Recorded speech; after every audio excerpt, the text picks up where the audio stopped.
Namaste students. On the behalf of the Shivsha College of Commerce, Management and Computer Education, I am Moni Sangvi. Warmly welcomes all of you. Let's start today's session.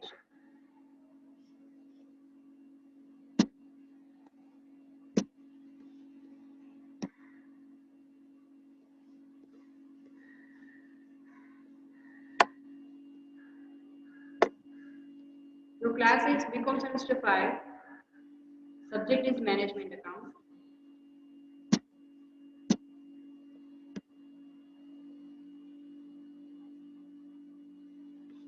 Today we are going to start new unit. આપણે બે unit complete કર્યા અને આજે નવો unit start કરી રહ્યા છીએ. Syllabus પ્રમાણે યુનિટ 4 છે. નામ છે માર્જિનલ કોસ્ટ. આજે આપણું સેશન 16 છે.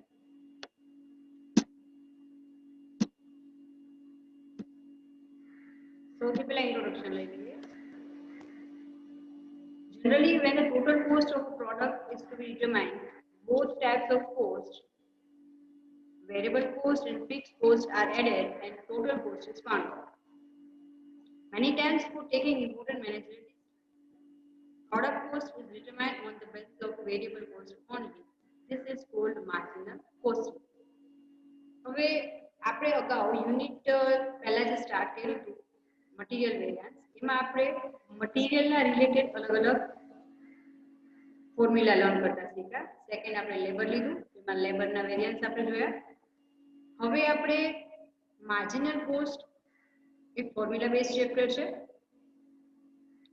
જેની અંદર તમારે અલગ અલગ પ્રકારના એસ્ટિમેટ જે લગાવવાના હોય છે એ સિવાય અગાઉથી જે કંઈ પણ સેલ્સ કર્યું છે એના પર પ્રોફિટના કેટલા પર્સન્ટેજ આવ્યા, પ્રોફિટ કેટલો આવ્યો, કેટલો હોવો જોઈએ, આ તમામ પ્રકારની વસ્તુઓ તમારે સમજવાની.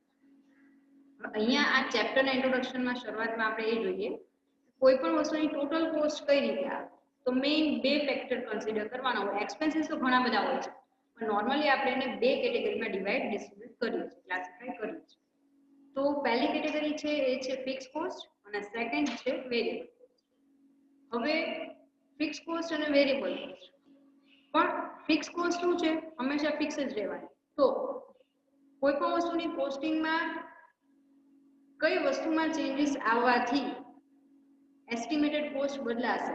તો સૌથી વધારે વેરિયેબલ કોસ્ટ છે એમાં જ્યારે ચેન્જીસ આવે છે તો ઓવરઓલ કોસ્ટિંગમાં ચેન્જ આવે છે. એટલે અહીંયા કીધું છે એ પ્રમાણે કેટલીક કંપનીઝ એવી હોય છે અથવા ઘણી બધી જગ્યાએ જે મેનેજર ડિસિઝન્સ તમારે લેવાના છે, સેલિંગ પ્રાઇસ નક્કી કરવાની છે, બીજું કંઈ પણ.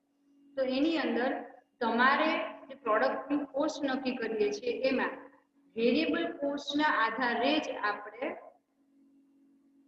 નક્કી કરીએ છીએ. તો આ જે પદ્ધતિ છે કે જ્યાં વેઇટેજ મહત્વ વેરિયેબલ કોસ્ટને વધારે આપ્યું છે, એવી પડતર કે જેમાં પર યુનિટ જે બદલાતું રહે છે. ઓકે, તો એ ટાઈપની જે સિસ્ટમ છે એને આપણે marginal cost. Second, any changes in the total cost of production by an increase of or decrease of one unit of a product is termed as a marginal cost. મેં અગાઉ પણ તમને કીધું કે અત્યારે તમારે જે કોસ્ટિંગ તમે કાઢો છો ટોટલ કોસ્ટ, એની અંદર એક યુનિટનું પ્રોડક્શન વધારો છો અથવા એક યુનિટનું પ્રોડક્શન તમે ઘટાડો છો, એના લીધે ટોટલ કોસ્ટમાં જે વધારો કે ઘટાડો આવે છે એ ઇન્ક્રીઝ અથવા ડિક્રીઝ તમે માર્જિનલ કોસ્ટ તરીકે ઓળખી શકો છો. In economics cost, in cost account, the same concept is put in another way. આ જ વસ્તુ આપણે એપ્લાય કરવાનું છે. A system of determining cost of production by excluding fixed expense from total cost is known as the marginal cost. એ જ વાત એકની એક વાત અલગ રીતે કીધી કે જ્યારે આપણે કોઈ વસ્તુની કોસ્ટ નક્કી કરતી વખતે જે સિસ્ટમ ડેવલપ કરીએ છીએ એની અંદર ફિક્સ એક્સપેન્સને ઇમ્પોર્ટન્સ ન આપતા માત્ર ને માત્ર જ્યારે તમે વેરિયેબલ એક્સપેન્સને ઇમ્પોર્ટન્સ આપો છો, વેઇટેજ આપો છો, તો આ એવી સિસ્ટમ કે જેની અંદર વેરિયેબલ કોસ્ટને વધારે વેઇટેજ કે ઇમ્પોર્ટન્સ આપવામાં આવેલું છે, તો એને આપણે માર્જિનલ કોસ્ટિંગ કહીએ છીએ. Total cost of an article is made up of variable expenses like which are incurred per unit of output and its share of fixed constant expense. Under marginal costing, the total cost is classified into fixed and variable expense. તો એ પ્રમાણે બે અલગ અલગ એક્સપેન્સમાં આપણે divide કરશું. Only variable expense are record અને માત્ર variable એક્સપેન્સને આપણે કન્સિડર કરશું. Whereas the fixed expense are excluded and they are charged against the fund arising out of the excess of selling price over variable expense. તો અહીંયા expense variable expense કર્યા બાદ જે કંઈ પણ તમારું ઇન્કમ વધે છે એમાંથી તમે આગળ જતા ફિક્સ કોસ્ટ આપણે લેસ કરશો. એવું નથી કે તમે ફિક્સ કોસ્ટને કન્સિડર નહીં જ કરો, ઓકે, પણ વધારે ઇમ્પોર્ટન્સ આપણે કોને આપવાનું છે? Variable cost. ડેફિનેશન લઈ લઈએ. The Institute of Cost and Works Accountants, England, now Chartered Institute of Management Accounts, હવે એનું નામ એ છે, has given the definition. પહેલું છે marginal cost. That amount at any given volume of output by which the aggregate costs are changed if the volume of output is increased or decreased by 1. मतलब કે volume of output એટલે આપણું production. એ જ્યારે તમે એક યુનિટના વધારા કે ઘટાડાથી ચેન્જ કરો છો અને એના કોન્સિક્વન્સીસ રૂપે જ્યારે એગ્રીગેટ કોસ્ટ ઓવરઓલ કોસ્ટ છે એ બદલાય છે તો એ જે ચેન્જ આવે છે અમાઉન્ટમાં એને આપણે માર્જિનલ કોસ્ટ તરીકે ઓળખીએ. In practice, this is measured by the total variable cost attributable to one unit. જેને આપણે જો ટર્મ્સની વાત કરીએ તો વેરિયેબલ કોસ્ટ પર યુનિટમાં જે ચેન્જીસ આવે છે ટુ વન એના તરીકે ઓળખીએ. In this context, a very unit may be single article, a batch of article, an order. એટલે અહીંયા વાત છે જ્યારે એક યુનિટ, તો એક યુનિટ તરીકે શું હોઈ શકે? તો એક સિંગલ આર્ટિકલના ચેન્જથી પણ આ વસ્તુ આવી શકે. આખી આખી બેચ તમે બદલાવો છો, એક બેચ વધી ગઈ એના અકોર્ડિંગ પણ ચેન્જ હોઈ શકે છે. ઓર્ડર પ્રમાણે પણ ચેન્જીસ લાવી શકો છો. સ્ટેજ ઓફ પ્રોડક્શન કેપેસિટી પણ ચાલે. A process of or a department એના વાઇઝ પણ તમે જે ચેન્જીસ થાય છે by one it is related to the changes in output in the particular circumstances under consideration. So in short, જ્યારે પણ ચેન્જીસ આવે છે જૂની જે સિસ્ટમ છે પ્રોડક્શન વોલ્યુમ અને ઈ વોલ્યુમના પ્રોડક્શનમાં જ્યારે ચેન્જ આવે છે અને એના અકોર્ડિંગલી જે કોસ્ટમાં ચેન્જ આવશે એને આપણે માર્જિનલ કોસ્ટ કહીએ છીએ. માર્જિનલ કોસ્ટિંગ આખી system the ascertainment of marginal cost and of the effect on the profit of changes in volume or type of output by differentiating between fixed cost and variable cost. So અહીંયા fixed cost અને variable cost માં differentiation કરીને જે કંઈ પણ volume change થાય છે આઉટપુટનું વોલ્યુમ જે કંઈ પણ ચેન્જ થાય છે એનું તમે જ્યારે કોસ્ટ અસર્ટેન મતલબ કે એની કોસ્ટ કાઢો છો તો એ કોસ્ટ કાઢવાની જે સિસ્ટમ છે એ આખી સિસ્ટમને marginal In this method of costing, one variable cost are charged to operations, process and products, while fixed costs are written off against the profits in the period in which they arise. So, અહીંયા variable cost છે આ ત્રણ વસ્તુમાં charge થાય છે અને fixed cost છે એ પ્રોફિટની સામેથી માઈનસ થશે. More recent definition given by the institute is as follow. બીજી એક ડેફિનેશન લઈએ. Marginal costing is the accounting system, एक account ની એક પદ્ધતિ છે in which variable costs are charged to the cost units and fixed costs of the period are written off in full against the aggregate contribution. Its special value is in the decision making. मतलब અહીંયા કહેવામાં આવ્યું છે એ પ્રમાણે cells minus variable cost કરશું એટલે આપણને contribution મળશે અને એ કન્ટ્રીબ્યુશનમાંથી આગળ જતા આપણે ફિક્સ કોસ્ટ માઇનસ કરશું તો આપણને પ્રોફિટ કે લોસ મળશે. એટલે ઇન શોર્ટ સેલ્સમાંથી એકી સાથે ફિક્સ્ડ અને total cost variable cost deduct કરવાને બદલે ફર્સ્ટ લેવલે આપણે સેલ્સમાંથી માત્ર વેરિયેબલ કોસ્ટ જ ડિડક્ટ કરશું. આગળ લઈ લઈએ કેરેક્ટરિસ્ટિક. પહેલી છે the cost is ascertained on the basis of variable cost only. એટલે માર્જિનલ કોસ્ટ નો મતલબ જ થશે વેરિયેબલ કોસ્ટ. અહીંયા માત્ર અને માત્ર આપણે વેરિયેબલ કોસ્ટ ને જ કન્સિડર કરવાનું. સેકન્ડ લઈ લઈએ the cost is presented in such a manner that it helps the management in taking important decisions. અહીંયા એવી રીતે આપણે કોસ્ટ પ્રેઝન્ટ એવી રીતે કરવામાં આવશે કે જેથી કરીને મેનેજમેન્ટ છે એ જરૂરી મેનેજર ડિસિઝન્સ લઈ શકે.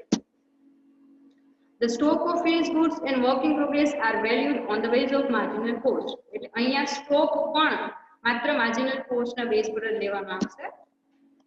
For ascertainment of profit, a special type of profit and loss account is prepared. અલગથી આપણે નવું જ અકાઉન્ટ બનાવશું. P&L સિમ્પલ બનાવી છે એવું નહીં બનાવીએ, જેનું નામ છે marginal P&L account. Selling price is determined on the basis of marginal cost per contribution. તો contribution શોધવા માટે contribution equal to આ માઈનસ નથી, આ equal to છે. Contribution equal to selling price minus variable cost. In order to find the effect of change in volume of output, break-even point, break-even chart and other methods are used. હવે અહીંયા જે changes volume of output માં થાય છે એને find observe કરવા માટે તમે અલગ-અલગ મેથડનો યુઝ કરી શકશો, જેમાં બ્રેક ઇવન પોઈન્ટ મેથડ છે, બ્રેક ઇવન ચાર્ટ મેથડ છે અને એ સિવાય પણ અલગ-અલગ મેથડ્સ આવે છે, which are part of marginal cost system, જે આ સિસ્ટમનો એક ભાગ ગણાશે. In order to find out the profitability of various departments or product, contribution available from sales is computed. એટલે અહીંયા જ્યારે એકથી વધારે ડિપાર્ટમેન્ટની પ્રોફિટેબિલિટીને આપણે કેલ્ક્યુલેટ કરવાની હશે તો જે તે ડિપાર્ટમેન્ટ જે સેલ્સ કરે છે એના કન્ટ્રીબ્યુશનના બેઝ ઉપર આપણે કમ્પેરિઝન કરશું. એડવાન્ટેજ લઈ લઈએ. ફર્સ્ટ, કોસ્ટ પર યુનિટ સેમ. જ્યારે આ સિસ્ટમથી આપણે કામ કરતા હશું ને તો કોસ્ટ પર યુનિટ સેમ આવશે, કારણ કે માત્ર વેરિયેબલ કોસ્ટને આપણે કન્સિડર ઇમ્પોર્ટન્સ વધારે આપીએ છીએ. No increase or decrease in recovery of overhead expense. Overhead એક્સપેન્સની જે રિકવરી છે એમાં કોઈ પણ પ્રકારનો વધારો કે ઘટાડો થવાનો નથી. Distance of the production in the period of prosperity. તો અહીંયા જ્યારે ખૂબ સારો ટાઈમ હોય, મતલબ કે એ ટાઈમ તમે પ્રોડક્શન અર્નિંગને સારી રીતે લઈ શકો છો. યુઝફુલ ઇન ડેપ્રિસિએશન, ઘસારો ગણવામાં પણ હેલ્પફુલ થાય છે. Make or buy distance. ઘણી વખત કંપનીને જ્યારે ઓર્ડર મળે છે અમુક ટાઈમે ઇમરજન્સીમાં અથવા રૂટીનમાં પણ, તો કંપની પાસે હંમેશા બે ઓપ્શન્સ હોય છે. જે તે પ્રોડક્ટ છે એના રિલેટેડ સબ પ્રોડક્ટ, જે મટીરિયલ એમાં બીજી યુઝ થવાનું હોય એના પાર્ટ્સ જે કહેવાય પ્રોડક્ટના પાર્ટ્સ, એ તમારે કંપનીની અંદર જ બનાવવા, ધેટ ઇઝ મેક, અથવા બહાર એનું આઉટસોર્સિંગ કરીને એ સબ પાર્ટ્સ જે છે એ પાર્ટ્સને બહારથી પરચેઝ કરો. તો જ્યારે તમે માર્જિનલ કોસ્ટ કાઢશો તો તમે એને કમ્પેર કરી શકશો. આ યુનિટમાં આગળ જતા સમ આવશે આપણે કે કોઈ પર્ટિક્યુલર કન્ડિશન આપી છે એમાં તમે કંપનીમાં આ મેથડનો ઉપયોગ કરીને કેલ્ક્યુલેશનની ડિસિઝન લઈ શકો છો કે કંપનીમાં જ પ્રોડક્શન કરવું વધારે બેનિફિશિયલ છે અથવા બહાર સબ પાર્ટ જે છે એનો બહારથી ઓર્ડર આપી ત્યાંથી પરચેસ કરીને આખી પ્રોડક્ટ બનાવી વધારે બેનિફિશિયલ થશે, જેમાં વધારે નફો મળી શકે. તો એ તમે બહુ ઇઝીલી લઈ શકો છો આ પદ્ધતિની મદદથી ગણતરી કરીને. Dumping in foreign market.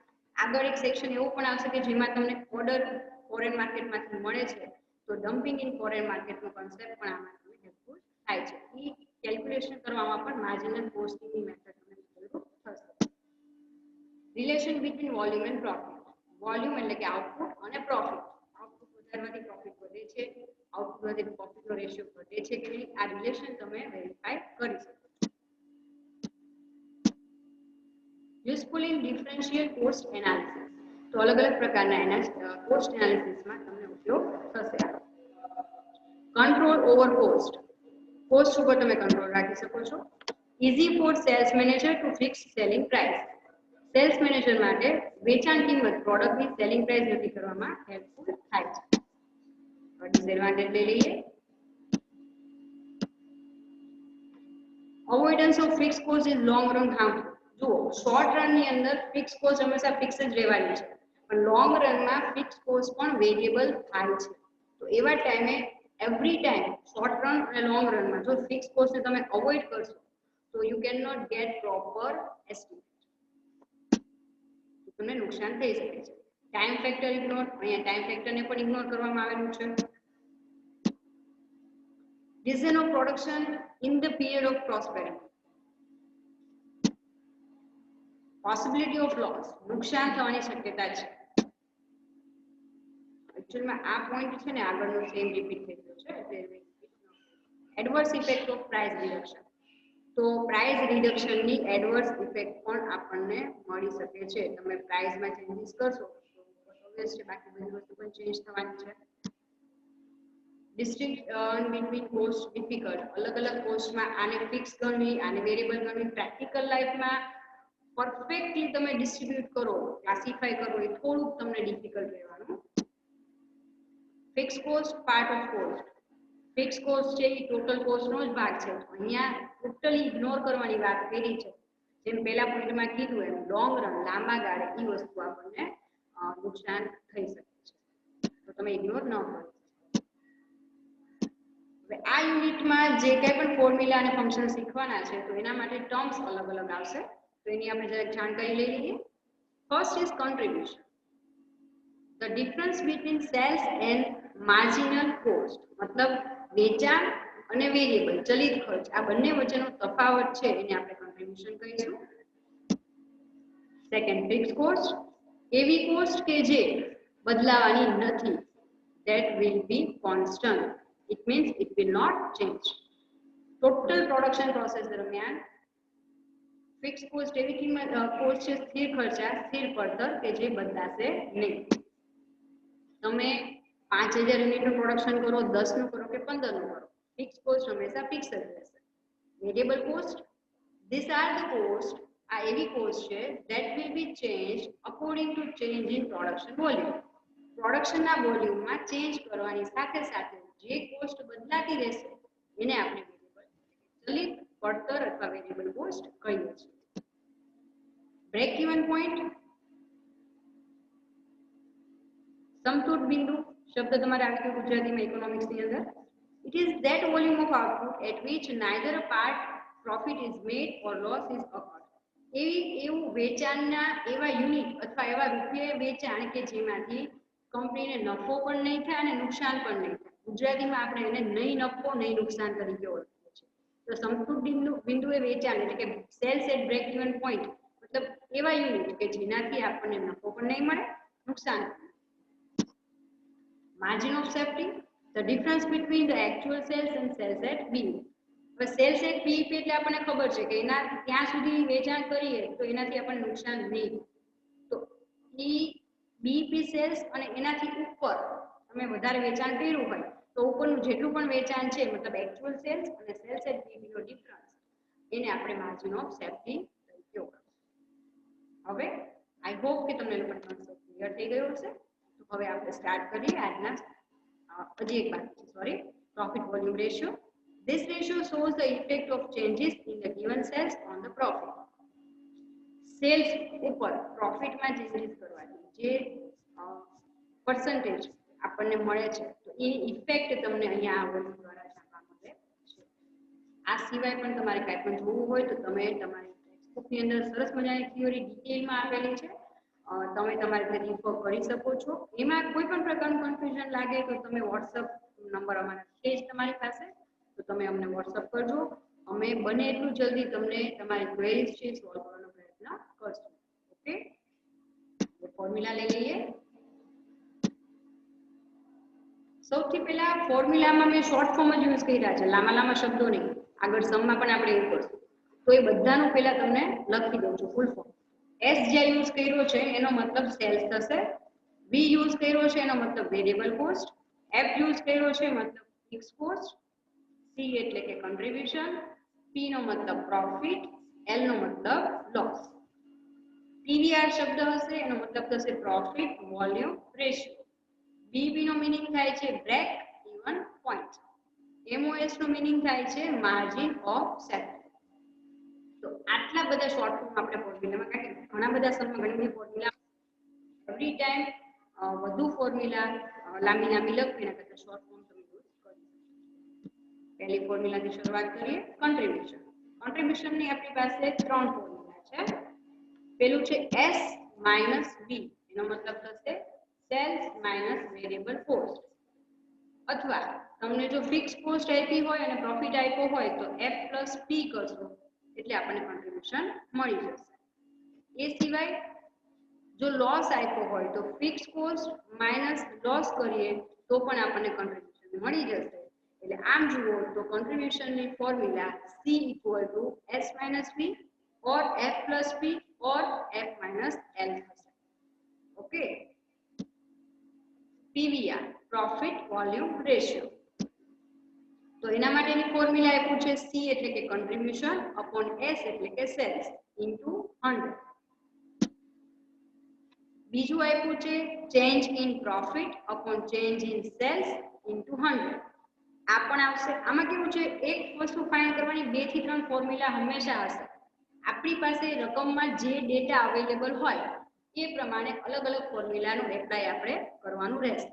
તો જ્યારે તમને એકથી વધારે વર્ષના પ્રોફિટ અને સેલ્સ આપ્યા હોય સમયગાળા, તો એવા ટાઈમે પછી વર્ષ પણ હોઈ શકે, દિવસ પણ હોઈ શકે, મહિના પણ હોઈ શકે, અઠવાડિયું પણ હોઈ શકે. તો એવા ટાઈમે આપણે ઉપરની ફોર્મ્યુલા નહીં લઈએ, એના માટે નીચેની ફોર્મ્યુલાની મદદથી આપણે પીવીઆર ફાઇન્ડ કરશું. નેક્સ્ટ લઈ લઈએ. ઉપરની ડિટેલ્સ કોમન જ છે. ખાસ આરામથી તમે પહેલા ફોર્મ્યુલા લખી નાખો. અહીંયાથી તમારે લખવાનું પ્રેક્ટિકલ સમનું સ્ટાર્ટ થઈ ગયું છે. ટેક બ્રેક, આરામથી નોટ ડાઉન કરી લો અને પછી આપણે આગળ જોઈશું.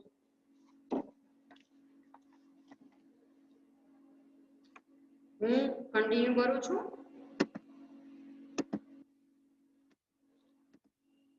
બ્રેક ઇવન પોઈન્ટ એટલે કે નહીં નફો નહીં નુકસાન. તો અહીંયા આપણને એક્ઝામમાં બે રીતે વેલ્યુ પૂછી શકે છે. બ્રેક ઇવન પોઈન્ટ યુનિટમાં શોધો એટલે કે આટલા યુનિટનું વેચાણ કરવાથી કંપનીને નહીં નફો થાય કે નહીં નુકસાન થાય. અને બીજું તમને રૂપિયામાં પૂછી શકે છે કે આટલા રૂપિયાનું વેચાણ કરો તો કંપનીના તમામ ખર્ચા એમાંથી નીકળી જશે, એમાં પણ નહીં નફો થાય કે નહીં નુકસાન. તો જ્યારે બ્રેક ઇવન પોઈન્ટ યુનિટમાં શોધવાના હોય તો F upon C. F એટલે ફિક્સ કોસ્ટ અને C એટલે કોન્ટ્રીબ્યુશન. જ્યારે બીઈપી તમારે રૂપીઝમાં શોધવાનું હોય તો F upon PVR profit volume ratio. આ જ્યારે કરશો તો તમને રૂપિયામાં બ્રેક ઇવન પોઈન્ટ મળી જશે. એ સિવાય ત્રીજી પણ એક ફોર્મ્યુલા છે. જ્યારે તમારી પાસે સેલ્સ અને માર્જિન ઓફ સેફ્ટી બંને અવેલેબલ હોય તો સેલ્સમાંથી માર્જિન ઓફ સેફ્ટી માઇનસ કરશો એટલે પણ તમને બીઈપી મળી જશે. નેક્સ્ટ લઈ લઈએ એસ્ટિમેટેડ સેલ્સ, અંદાજિત વેચાણ. આગળ જતા તમને એવું કહેશે કે મારે આટલો નફો કમાવા માટે કેટલું વેચાણ કરવું, અથવા એમ કહી શકે કે મારે 5 લાખ રૂપિયાનો માલ વેચવો છે તો સામે નફો કેટલો મને મળશે અથવા નુકસાન કેટલું થશે. તો આ રીતે એસ્ટિમેટેડ સેલ્સ આપણે ફાઇન્ડ કરી શકાશે. એમાં પણ બે એસ્ટિમેટેડ સેલ્સ ઇન યુનિટ આપણે કરતા હોય તો જો પ્રોફિટ આપ્યો હોય તો fix cost plus profit upon C into 100 કરવાનું. અને જો તમને લોસ આપ્યો હોય તો fix cost minus loss upon C into 100. આ રીતે કરવાથી આપણને એસ્ટિમેટેડ સેલ્સ ઇન યુનિટ મળી જશે. નેક્સ્ટ આવે છે એસ્ટિમેટેડ સેલ્સ ઇન રૂપીઝ. આમાં પણ આપણને યુનિટ અને રૂપીઝ બંનેમાં ફાઇન્ડ કરવાનું કહી શકે છે, અથવા ડિટેલ્સ આપી હોય એના પરથી આપણે નક્કી કરશું કે યુનિટમાં શોધવું છે કે રૂપીઝ. તો જ્યારે રૂપીઝમાં અમાઉન્ટમાં શોધવાનું હોય ત્યારે F plus P upon PVR profit volume ratio into 100 કરશું. અને જ્યારે લોસ આપ્યો હોય તો F minus L upon PVR into 100 આપણે કરશું. એક જ સેકન્ડ, અહીંયા ચેન્જ કરી નાખજો થોડી. ઇન્ટુ 100 આ 4 માંથી એકેમાં નહીં આવે. તો એસ્ટિમેટેડ સેલ્સ ની યુનિટમાં આવશે F plus P upon C અથવા F minus L upon C. અને રૂપીઝમાં જ્યારે ફાઇન્ડ કરવું હોય ત્યારે આવશે F plus P upon PVR અને F minus L upon PVR. તો આ રીતે કરતા આપણને એસ્ટિમેટેડ સેલ્સ ની વેલ્યુ મળી જશે. આરામથી નોટ ડાઉન કરો.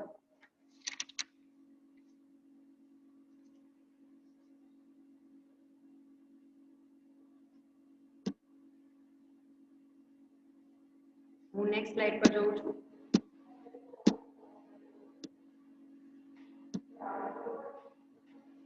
ઇનવર્સ માર્જિન ઓફ સેફ્ટીની ફોર્મ્યુલા લઈ લઈએ. Sales minus sales at BEP.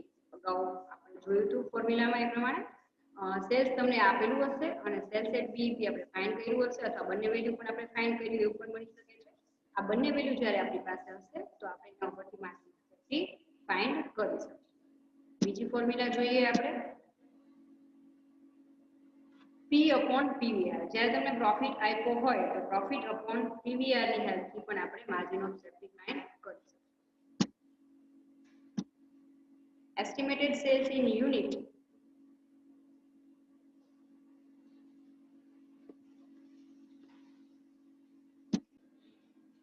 તો મેઇન આ 5 ફોર્મ્યુલા છે અને એ સિવાય જ્યારે પણ સમમાં કોઈ અલગથી કેલ્ક્યુલેશન આવતું હશે તો એકાદ બે એડિશનલ ફોર્મ્યુલા હશે તો એ જે તે પર્ટિક્યુલર સમમાં સાથે હું તમને કરાવી દઈશ. આઈ હોપ કે તમે નોટ ડાઉન કરી લીધું હશે. આટલું સેશન આપણે કમ્પ્લીટ કરીએ છીએ. Have a great day ahead. Stay safe, stay.